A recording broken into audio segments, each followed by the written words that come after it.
드려지는 준비 찬양, 좀 그런 생각들을 좀 많이 하십니다. 그래서 아마 권사님께서 뭐 찬양 이제 찬양 끝나고 예배가 시작되나 아마 그런 생각을 하셨을 것 같은데, 저희는 예배를 시작하고 예배 중에 찬송이든 찬양이든 있습니다. 예, 준비 찬양 이런 건 없습니다. 하나님께 올려드리는 게 다 찬송이고, 예, 찬양이고. 그래서 매월 둘째 주마다 찬양팀이 이제 찬양 인도를 하지 않고 그냥 제가 뭐 찬양 인도를 한다기보다 그냥 같이 부르는데, 이럴 때 좀 우리가 찬송가를 좀 많이 부를 기회가 별로 없잖아요. 그래서 그냥 제 생각에, 예, 매월 둘째 주는 주로 좀 찬송가나 아니면 또 그 어떤 공동체적인 뭐 이런 좀 노래들을 좀 같이 부르면 어떨까, 예, 좀 그런 생각도 해보았습니다. 자, 여러분, 오늘부터 6회에 걸쳐서 요나서 강해를 시작합니다. 우리가 지난주까지 갈라디아서 강해를 다 마쳤는데 제 아내가 피드백을 딱 한마디를 하더라고요. 아휴, 자유라는 말 너무 좀 지겨웠다, 뭐 이 얘기를 하는데, 자유라는 말이 그렇게 지겨웠을까? 예, 저는 갈라디아서를 통해서 진정한 자유를, 그 갈라디아 그 2000년 전에 바울이 갈라디아 성도들에게 전했던 그때 상황과 오늘날 상황은 다르지만 그 메시지, 그 어떤 갈라디아서를 통해서 전해지는 우리의 메시지는 오늘날의 상황은 다르지만 진정한 자유에 대해서 말하고 있는 것 같아서 거기에 대해 역설했건만, 뭐 그냥 시종일관 자유만 얘기하고 죄송합니다. 예, 뭐 그럴 의도는 아니었지만 어쨌든 뭐 그렇게 뭐 들려신 분들 계시다면 좀 이해를 해주시고, 요나서는 근데 굉장히 재밌습니다. 예, 요나서는 이 사실은 이 짧은 장인데 내용은 많지 않은데 굉장히 브라이트합니다. 좀 다양하고, 또 이 여러분 제목 자체가 미친 선지자잖아요. 예, 이 뭐 미친 놈입니다, 제가 볼 때. 예, 그래서 굉장히 특이한 선지자. 예, 선지자입니다, 선지자. 하나님이 불러서 메시지를 너 이거 전해라라고 메시지를 주신 분. 근데 동시에 미친 분. 뭐 정신이 나갔다 그래서 미친 분이 아니라 좀 미친 행동을 하기 때문에, 예, 제가 이제 좀 재밌게, 예, 좀 그렇게 제목을 붙여봤고요. 굉장히, 예, 재밌습니다. 내용 자체가 굉장히 재밌습니다. 그래서 보통 이제 주일학교 출신들은 많이 그냥 요나가 뱃속에 들어갔다 3일 만에 뭐 나왔어요, 뭐 이런 좀 그런 재밌는 이야기들로 많이 기억을 하실 텐데, 그런 거와는 달리 이 요나서는 굉장한 신학적으로 또 성경 전체에서도 짧은 내용이지만, 짧은 책이지만 굉장히 중요한, 예, 예수님도 이 요나서를 인용하셨습니다. 굉장히 중요한 부분에서 중요하기 때문에 그렇게 인용하셨겠죠. 네. 그래서 우리가 한 6번 정도, 예, 오늘은 좀 서론이라서 사실은 좀 길게 해야 되는데 제가 반대 정신으로 가기로 했습니다. 서론이기 때문에 더 짧게 가자. 아무도 기뻐하지 않습니다. 지금 굉장히 슬퍼하고 있습니다. 그래서 지금 내용을 어떻게 좀 더 늘려야 되나 고민하고 있습니다. 자, 요나서의 배경을 잠깐 이해하면요, 요나서는 소선지서입니다. 소선지서라고 해서 12권, 대선지서 대선지서가 있는데, 그럼 여러분 대선지서는 그럼 어떤 걸까요? 예, 대선지서는 뭐 예를 들면 이사야, 예레미야, 뭐 에스겔, 뭐 다니엘, 뭐 이런 책들입니다. 대선지서는요, 분량이 많다라고 해서 대선지서라고 합니다. 예, 대선지서 5권, 소선지서 12권. 예, 소선지서는 뭐 좀 비중이 적다, 좀 그 소선지서의 어떤 선지자들은 뭐 별 볼 일 없는 사람들이다, 이게 아니라 분량이 적다, 그래서 소선지서다라고 얘기를 합니다. 합쳐서 선지서는 성경의 17권입니다. 자, 그러면요, 배경은요, 이 요나서는 북이스라엘 백성들을 향해서 선포된 메시지입니다. 네. 근데 여러분, 이 청중은 누굴까요? 요나 선지자가 이 말씀을 전한 청중은 니느웨 백성들이죠. 니느웨는 아수르의 수도거든요. 그 당시에 패권을 쥐고 있었던 성경은 아수르, 세계사적인 기록은 아시리아라고 기록됐습니다. 여러분 세계사를 보시면 이 아시리아 제국이 굉장히 잔인한 제국이에요. 잔인하기로 정평이 나 있습니다. 왜냐하면 여러분 점령하면요 가죽을 벗겨버려요. 그 포로들. 그리고 꼬챙이를 똥꼬로부터 여기 꼬챙이를 꽂아가지고 그 앞에 전시를 해놔요. 왜냐하면 성전을 할 때, 그러니까 성을 공격할 때, 그럼 성 안에 있는 사람들이 그걸 보고 얼마나 두려워하겠어요. 실제로 이런 민족이었습니다. 굉장히 잔인한. 여러분 이건 그냥 여러분 구글이나 기타 검색만 해보면 이건 뭐 상식적인 차원에서 쉽게 알 수 있습니다. 이건 성경에 나와 있는 게 아니고 세계사적인 어떤 그런 역사적이고 고고학적인 발견들이 지금 굉장히 많이 되어 있습니다. 이 아시리아 혹은 성경에 나와 있는 대로 아수르. 그 수도가 바로 니느웨입니다. 그런데 이때 아수르는 굉장히 쇠약해가는, 바벨론이 이제 막 일어나고 있는, 결국 바벨론이 아수르를 멸망시켜요. 근데 지금은 완전히 아수르가 멸망될 때는 아니고 굉장히 제국의 흥망성쇠가 있잖아요. 아주 흥했던 시절에서 이제는 좀 쇠하여지는, 쇠퇴가는 그런 시기였습니다. 그럼 여러분 생각해 보세요. 이스라엘 입장에서는 이 나라는 어떤 나라일까요? 이스라엘 입장에서는 이 나라는 북쪽입니다. 남쪽은 이집트. 항상 이스라엘은 끼어 있습니다. 북쪽은 일어나는 아수르, 그 다음엔 바벨론, 그 다음엔 페르시아, 그 다음엔 뭐 헬라 제국, 그 다음 로마 제국. 항상 위쪽에는 이런 제국들, 밑에는 항상 이집트. 그 끼어 있는, 결국 이스라엘에게 아수르는 위협의 대상일 뿐입니다. 위협의 대상. 우리를 잔인한 제국, 이스라엘을 잔인하게 점령해버려. 그래서 여러분 이 요나 선지자의 마음이 한편으로 이해는 돼요. 동의는 안 되지만, 아니 도대체 하나님 지금 우리를 위협하고 있는 이 그 아수르 제국의 심장부에 들어가서 심판을 선포해도 지금 시원치 않을 건데 너희들 하나님의 심판이 곧 임할 거야. 쌤통이다. 이렇게 해도 모자랄 판에 아니 복음을 전하라니요. 회개를 하라니요. 이 백성이 잘되게 하라니요. 이게 말이 됩니까 이게? 지금 요나는 거기서 지금 굉장히 화도 나 있고 이해도 안 되고 지금 굉장히 혼란한 상황입니다. 동시대에 동시대의 선지자들은요 호세아가 있었습니다. 호세아도 북이스라엘 향해서 주로 그 당시에 종교적인 타락을 지적하면서 선포했습니다. 또 누가 있었을까요? 동시대. 여러분 아모스라고 들어보셨나요? 아모스는 사회적이고 도덕적인 타락을 주로 지적하면서 선포했습니다. 네. 이 대략 한 BC 773년에서 한 775년 정도 요 시기를 얘기합니다. 그럼 여러분 이 선포자는 요나인데 요나는 아비떼의 아들입니다. 아비떼 이름의 뜻은 비둘기.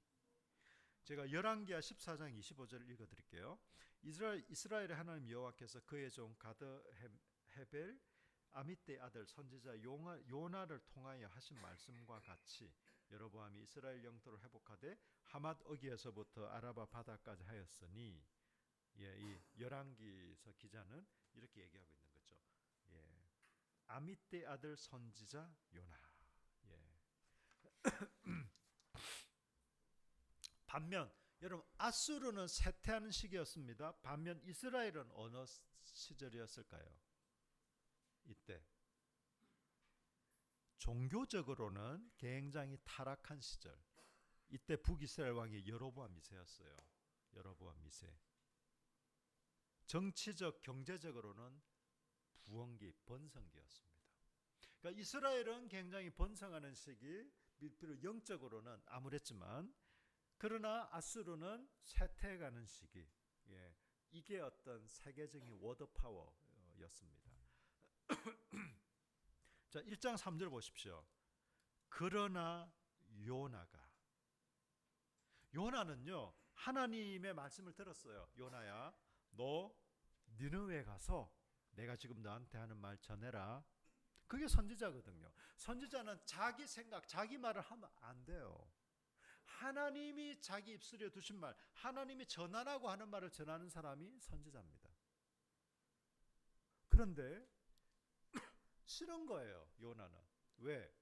아니, 저 잔인한 민족, 우리를 위협하는, 언제 우리를 어떻게 할지 모르는 저 아수르, 바로 거기 심장부 니느웨에 가서 복음을 전하라고요? 하나님의 사랑을 전하라고요? 말이 됩니까 이게?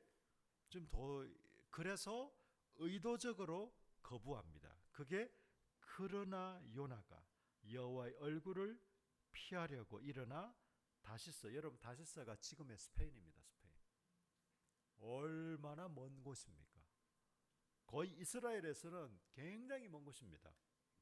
사도 바울이 그렇게 가고자 했던, 아마 실제로 사도 바울은 스페인 선교를 했을 거라 봅니다. 저는 사도행전에 나오지 않지만 여러 그 성경의 어떤 이런 내용과 정황을 이렇게 종합해 봤을 때,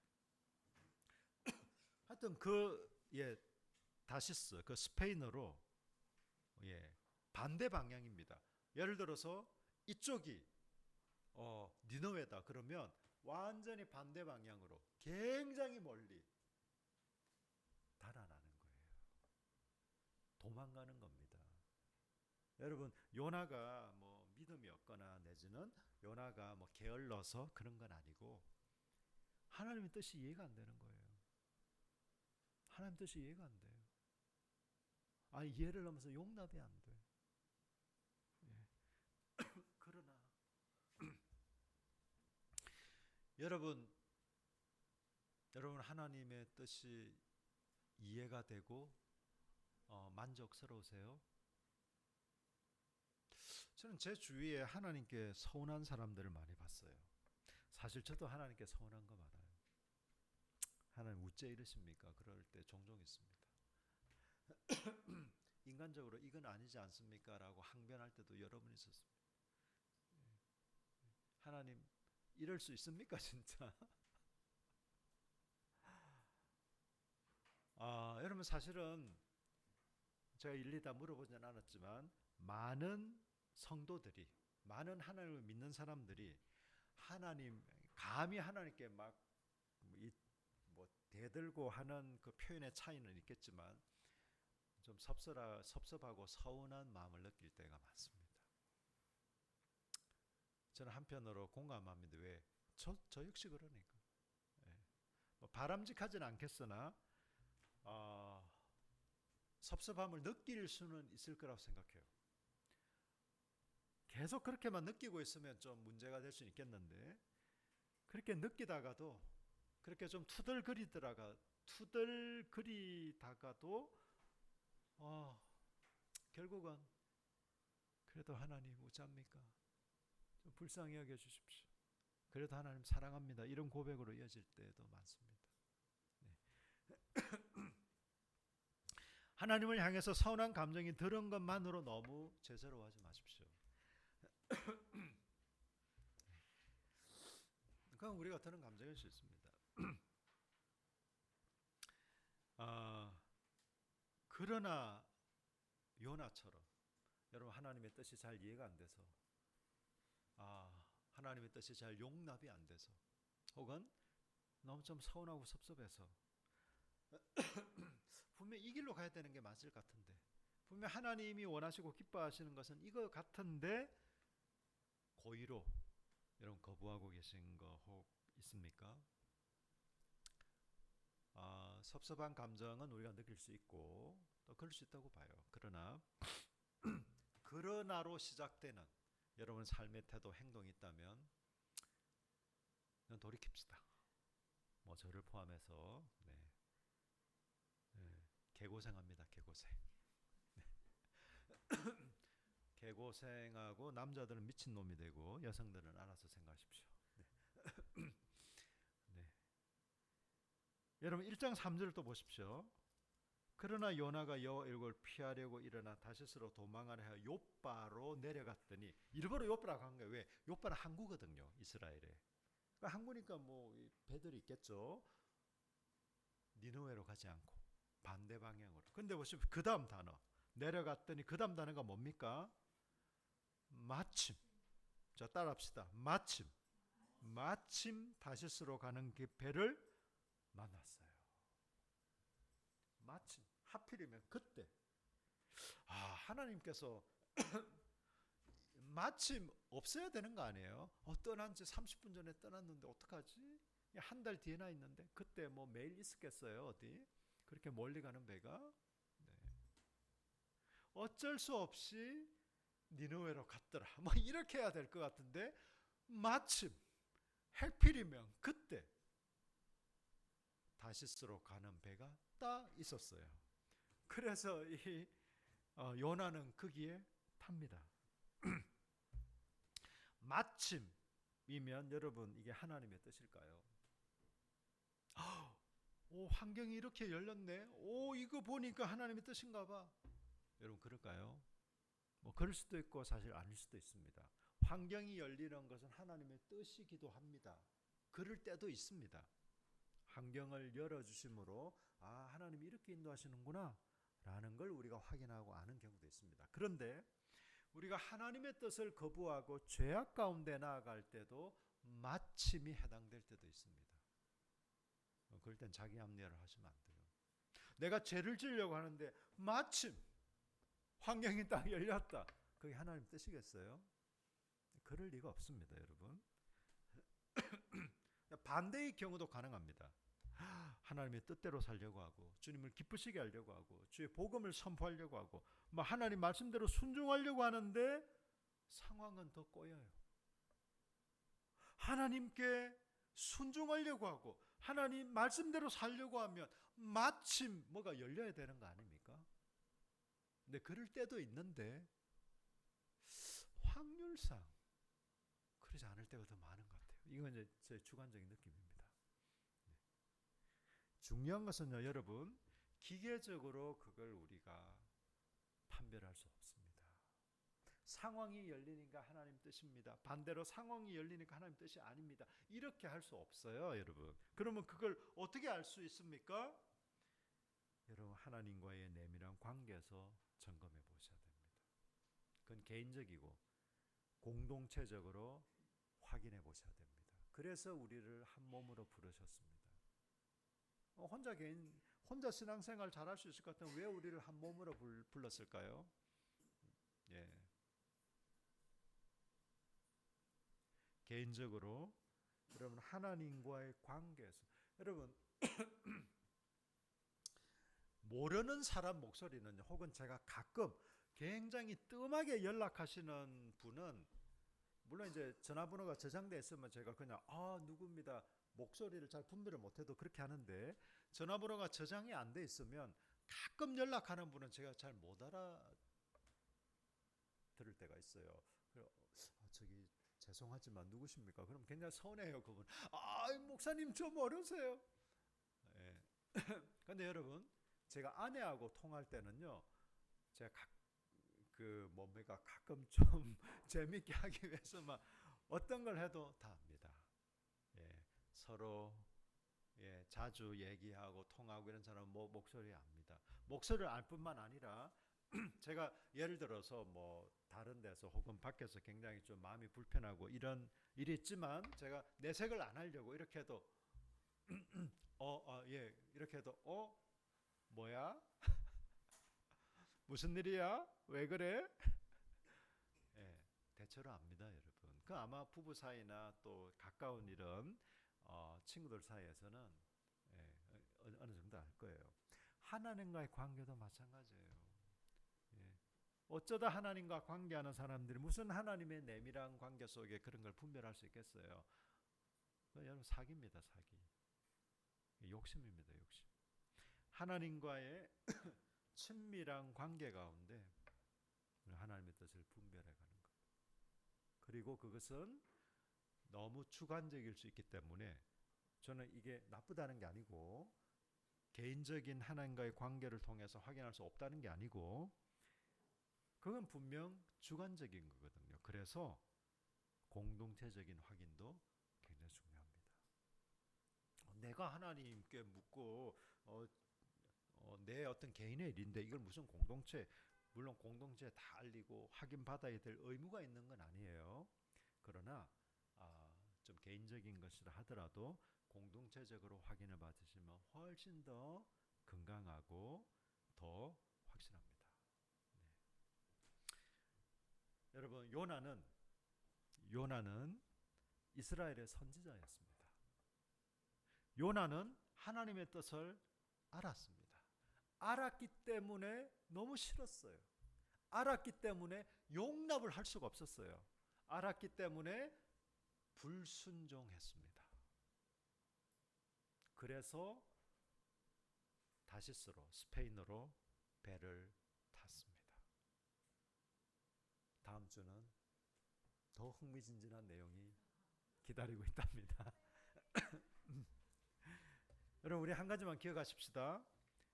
여러분 우리는 이 요나처럼 그러나 하나님 뜻을 알지만 고의로 거역할 수 있고 거역합니다.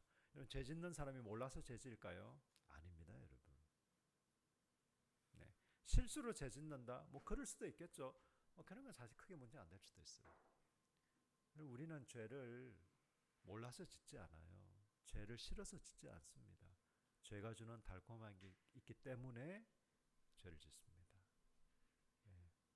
마침 상황이 열린다고 해서 그게 다 하나님 뜻이라고 생각지 맙시다.